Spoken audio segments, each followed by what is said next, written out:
but it is of small importance."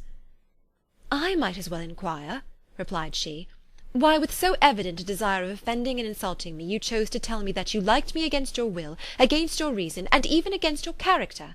Was not this some excuse for incivility, if I was incivil? But I have other provocations, you know I have. Had not my feelings decided against you, had they been indifferent, or had they even been favourable, do you think that any consideration would tempt me to accept the man who has been the means of ruining, perhaps for ever, the happiness of a most beloved sister?" As she pronounced these words, Mr Darcy changed colour, but the emotion was short, and he listened without attempting to interrupt her while she continued. "I have every reason in the world to think ill of you. No motive can excuse the unjust and ungenerous part you acted there. You dare not, you cannot deny that you have been the principal, if not the only means of dividing them from each other, of exposing one to the censure of the world for caprice and instability, and the other to its derision for disappointed hopes, and involving them both in misery of the acutest kind." She paused, and saw with no slight indignation that he was listening with an air which proved him wholly unmoved by any feeling of remorse. He even looked at her with a smile of affected incredulity. "Can you deny that you have done it?" she repeated. With assumed tranquillity he then replied, "I have no wish of denying that I did everything in my power to separate my friend from your sister, or that I rejoice in my success. Towards him I have been kinder than towards myself." Elizabeth disdained the appearance of noticing this civil reflection, but its meaning did not escape, nor was it likely to conciliate her. "But it is not merely this affair," she continued, "on which my dislike is founded. Long before it had even taken place, my opinion of you was decided. Your character was unfolded in the recital which I received many months ago from Mr Wickham. On this subject, what can you have to say? In what imaginary act of friendship can you here defend yourself, or under what misrepresentation can you here impose upon others?" "You take an eager interest in that gentleman's concerns?" said Darcy in a less tranquil tone, and with a heightened colour. "Who that knows what his misfortunes have been can help feeling an interest in him?" "His misfortunes!" repeated Darcy contemptuously. "Yes, his misfortunes have been great indeed." "And of your infliction," cried Elizabeth with energy.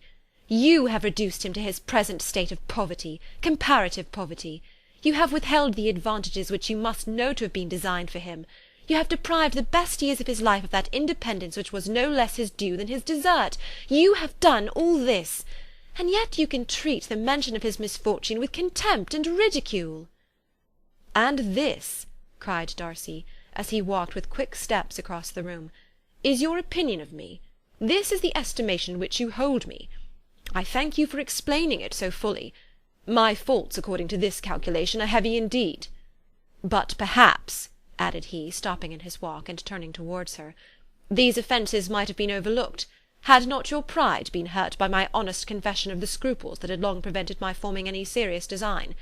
These bitter accusations might have been suppressed, had I, with greater policy, concealed my struggles, and flattered you into the belief of my being impelled by unqualified, unalloyed inclination, by reason, by reflection, by everything. But disguise of every sort is my abhorrence. Nor am I ashamed of the feelings I related. They were natural and just. Could you expect me to rejoice in the inferiority of your connections? To congratulate myself on the hope of relations whose condition in life is so decidedly beneath my own?" Elizabeth felt herself growing more angry every moment, yet she tried to the utmost to speak with composure when she said, "You are mistaken, Mr Darcy, if you suppose that the mode of your declaration affected me in any other way than as it spared the concern which I might have felt in refusing you, had you behaved in a more gentlemanlike manner."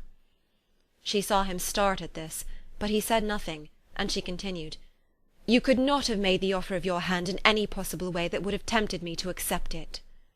Again his astonishment was obvious, and he looked at her with an expression of mingled incredulity and mortification. She went on, "From the very beginning, from the first moment, I may almost say, of my acquaintance with you, your manners, impressing me with the fullest belief of your arrogance, your conceit, and your selfish disdain for the feelings of others, was such as to form the groundwork of disapprobation, on which succeeding events have built so immovable a dislike, and I had not known you a month before I felt that you were the last man in the world whom I could ever be prevailed on to marry." "You have said quite enough, madam. I perfectly comprehend your feelings, and have now only to be ashamed of what my own have been. Forgive me for having taken up so much of your time, and accept my best wishes for your health and happiness." And with these words he hastily left the room, and Elizabeth heard him the next moment open the front door and quit the house. The tumult of her mind was now painfully great. She knew not how to support herself, and from actual weakness sat down and cried for half an hour. Her astonishment, as she reflected on what had passed, was increased by every review of it. That she should receive an offer of marriage from Mr Darcy! That he should have been in love with her for so many months! So much in love as to wish to marry her in spite of all the objections which had made him prevent his friends marrying her sister, and which must appear at least with equal force in his own case, was almost incredible. It was gratifying to have inspired unconsciously so strong an affection. But his pride, his abominable pride, his shameless avowal of what he had done with respect to Jane, his unpardonable assurance in acknowledging, though he could not justify it, and the unfeeling manner in which he had mentioned Mr Wickham, his cruelty towards whom he had not attempted to deny, soon overcame the pity which the consideration of his attachment had for a moment excited. She continued in very agitated reflections, till the sound of Lady Catherine's carriage made her feel how unequal she was to encounter Charlotte's observation, and hurried her away to her room.